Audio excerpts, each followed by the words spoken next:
Hai, perkenalkan saya William Anderson Daki. Kali ini saya akan menyampaikan materi mengenai sumber daya komputasi dan komunikasi. Berikut materi-materi yang akan dibahas. Bagian pertama, peranti keras. Komputer memiliki bermacam-macam kecepatan dan harga, namun semua memiliki fitur-fitur yang umum. Fitur-fitur yang menjadi perhatian ialah prosesor, memori, kapasitas penyimpanan, dan alat input serta output itu sendiri. Semua komputer untuk tujuan umum memiliki jenis-jenis komponen yang sama, yakni komponen-komponen yang lebih besar, memiliki komponen yang lebih banyak dan lebih cepat daripada komputer mikro. Komponen tersebut terdiri dari prosesor, yang biasa disebut dengan unit pemroses pusat atau Central Processing Unit atau disingkat CPU, adalah tempat pemrosesan data dilakukan. Selanjutnya memori, yang disebut juga sebagai ruang penyimpanan primer atau Random Access Memory atau disingkat RAM, yang mengacu pada area penyimpanan yang terdapat pada papan sirkuit komputer. Selanjutnya ruang penyimpanan. Ruang penyimpanan untuk komputer muncul dalam banyak bentuk media yang berbeda, yang masing-masing memiliki karakteristik yang berbeda yang menjadikannya lebih sesuai untuk tugas-tugas tertentu.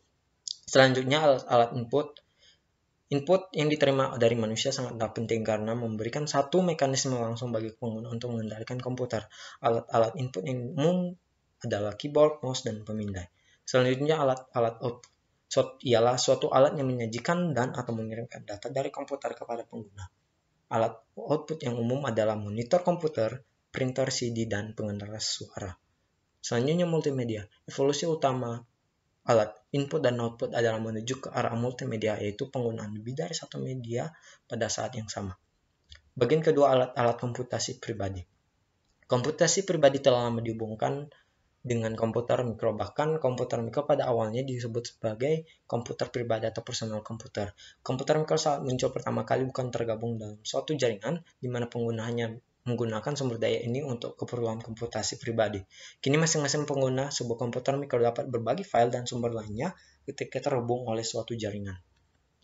Bagian pertama, telepon seluler dengan pesan dan video interaktif. Perusahaan-perusahaan pembuat telepon seluler populer telah membuat telepon yang menampilkan pesan, tulisan, dan gambar-gambar berukuran kecil di layar tampilannya. Selanjutnya, telepon seluler cerdas. Telepon seluler dianggap sebagai telepon cerdas atau smartphone ketika menjalankan pekerjaan-pekerjaannya yang biasa dihubungkan dengan komputer mikro. Selanjutnya, jaringan rumah ialah jaringan yang menggunakan modem untuk koneksi internet atau broadband.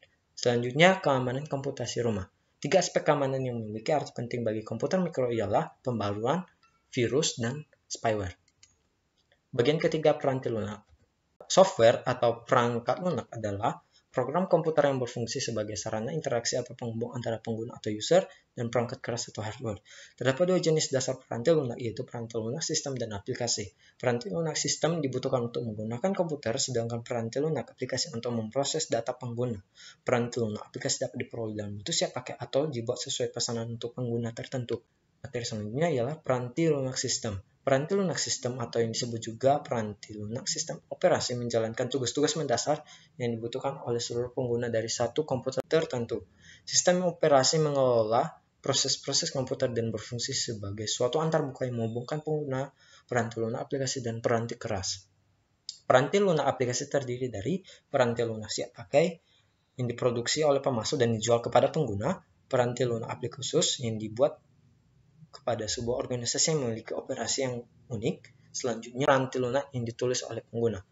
Untuk pengguna akhir membuat peranti lunak di aplikasi dalam penjumlahan signifikan yang dapat mereka pergunakan dalam tugas-tugas pekerjaannya.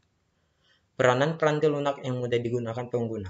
Peranti lunak komputer yang sederhana dan penggunanya intuitif seringkali dikatakan mudah digunakan pengguna atau user-friendly. Istilah ini mungkin dapat memiliki suatu konotasi negatif di mana secara tidak langsung dapat diartikan bahwa aplikasi ini telah dibuat dengan begitu sederhana sehingga semua orang dapat mempergunakannya. Karakteristik aplikasi yang mudah digunakan adalah sebagai berikut. Yang pertama, dialog yang dipandu untuk mengarahkan pengguna sehubungan dengan data apa yang dibutuhkan, format data yang diminta, dan masalah-masalah lain yang serupa. 2. Menu daftar perintah dengan langkah-langkah yang ditampilkan ke bawah dan ikon. Ketiga, pola dan formulir-formulir isian. Keempat, bantuan yang sensitif pada konteks, meliputi informasi yang membantu hendaknya diberikan pada titik-titik tertentu di mana pengguna mengalami kesulitan. Kelima, antarmuka berbentuk grafis dengan cara menggunakan simbol-simbol terstandarisasi. Bagian keempat, komunikasi. Kecepatan transmisi data antar komputer yang berlangsung melalui sistem telepon publik seringkali lebih lambat daripada ketika komputer tersambung melalui jaringannya sendiri. Alasannya karena protokol untuk komunikasi sistem telepon publik dirancang untuk komunikasi suara dan kualitas serta kecepatan saluran komunikasi ini tidak harus tinggi. Protokol adalah spesifikasi dan pemformatan data yang akan ditransfer di antara peralatan komunikasi. Yang pertama, koneksi publik. Protokol-protokol untuk sistem telepon publik dirancang untuk memenuhi kriteria minimum transmisi suara, transmisi analog, bermutu rendah, dan kualitas yang dibutuhkan untuk komunikasi data secara signifikan lebih rendah daripada yang dibutuhkan untuk transmisi data antar komputer. Selanjutnya, saluran pribadi atau private line adalah suatu sirkuit yang selalu terbuka untuk lalu lintas komunikasi Anda. Saluran pribadi yang ditujukan untuk Anda disediakan oleh penyedia layanan yaitu perusahaan telepon. Selanjutnya, jaringan pribadi maya. Saluran pribadi mahal biayanya untuk menikmati keamanan dan kecepatan saluran pribadi, namun tetap dalam menggunakan jaringan internet yang berbiaya rendah, yaitu dengan menggunakan VPN atau Virtual Private Networks. Selanjutnya, komunikasi jaringan. Peranti lunak tunneling hanya menciptakan seperangkat lokasi-lokasi perantara peralatan telepon yang akan menyelenggarakan transfer komunikasi data tertentu. Privasi tetap dijaga karena tunnel tersebut tidak dibuat kecuali jika komputer pengirim dan penerima saling mengonfirmasi kebenaran masing-masing. Selanjutnya, protokol untuk komunikasi komputer. Komputer pada awalnya tidak dirancang untuk berbagi data dengan komputer lain dan hanya dengan melalui terminal-terminal. Jenis-jenis protokol antara lain sistem network arsitektur, token ring, dan Ethernet. Paket data adalah suatu bagian dari data total yang akan dikomunikasikan digabungkan dengan alamat komputer yang dituju, komputer pengiriman, dan informasi kendali lainnya. Alamat jaringan internet. Untuk menjalankan paket-paket melalui jaringan, setiap komputer yang menangani paket data harus memiliki suatu alamat yang unik yang dikenal dengan istilah Internet Protocol Address atau disingkat IP address. Bagian 5, jenis-jenis jaringan. Memahami bermacam-macam jenis jaringan merupakan hal penting karena masing-masing dapat memainkan peran yang berbeda di dalam strategi komunikasi perusahaan. Bermacam-macam jenis jaringan secara efektif dapat membagi-bagi komunikasi. Yang pertama, LAN. Jaringan area lokal atau Local Area Networks adalah sekelompok komputer dan alat-alat lainnya yang terkoneksi oleh suatu media yang sama. Selanjutnya, MAN. Jaringan area metropolitan atau Metropolitan Area Network adalah suatu jaringan yang memiliki batas jarak fisik sebesar kurang lebih 30 mil. Jarak yang dijangkau ini membedakan antara MAN dan LAN. Selanjutnya, WAN. Jaringan area luas atau Wide Area Network digunakan untuk menghubungkan komputer dan alat lainnya ketika jaraknya melebihi batasan LAN dan MAN. Selanjutnya, internet. Sederhananya, internet hanyalah sekumpulan jaringan yang dapat disatukan bersama. Selanjutnya, intranet. Organisasi dapat membatasi akses ke jaringan mereka hanya kepada anggota-anggota organisasi dengan menggunakan intranet. Intranet menggunakan protokol jaringan yang sama dengan internet, namun membatasi akses ke sumber daya komputer hanya kepada sekelompok orang yang terpilih di dalam organisasi.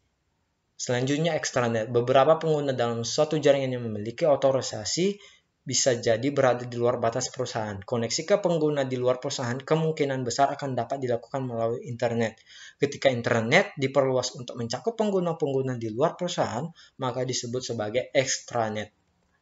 Berikut ilustrasinya. Ilustrasi antara LAN, MAN, WAN, dan ini ilustrasi untuk intranet dan extranet. Bagian ke-6, konvergensi komputasi dan komunikasi. Alat-alat komputasi dan alat-alat komunikasi kini saling menyertakan fitur-fitur yang dimiliki di antara keduanya. Kemungkinan-kemungkinan yang ada dibatasi oleh usia baterai, kecepatan komunikasi dan keamanan, ukuran tampilan dan keyboard, serta imajinasi pengguna. Voice over Internet Protocol atau VoIP adalah peralatan komunikasi suara melalui internet laksana komunikasi digital. Banyak pengguna menghubungkan VoIP dengan satu fitur tambahan yang dapat dibeli jika mereka mempergunakan modem kabel. Demikian materi yang saya sampaikan. Terima kasih. Semoga bermanfaat.